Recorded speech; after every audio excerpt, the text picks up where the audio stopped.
An me Pelzer Weibertschäftel vorbei von Hans Glückstein. E Reblab umspunnenes, blitzblankes Haus, aus blumigem Gärtsche hell lachend guckt's raus.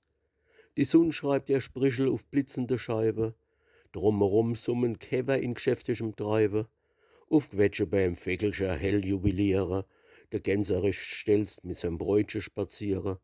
Im Hof und im Gärtsche, in Ecke und Winkel, do gackern und stottern verknieglich die Hinkel, und kummt man vorbei an dem Heisel im Grüne, von Vegel umsungen, vom Sonnenlicht beschiene, und schmächelt die Nas wärzige Luft wie Blüte und Blume berauschender Duft.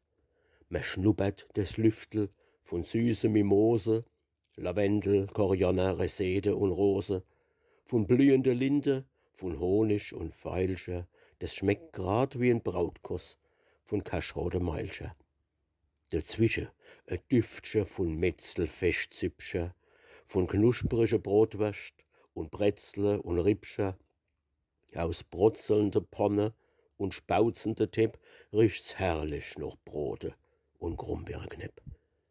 Und bei so 'me Düftche, wo gar net zu sagen, do dat die Zung an, do knottert de Magen. Und wo me des riecht bloß, so wätzig und fei, do tappt me nit weiter. Do geht me halt neu.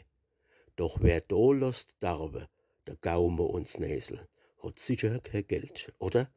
Es ist halt 'n Esel.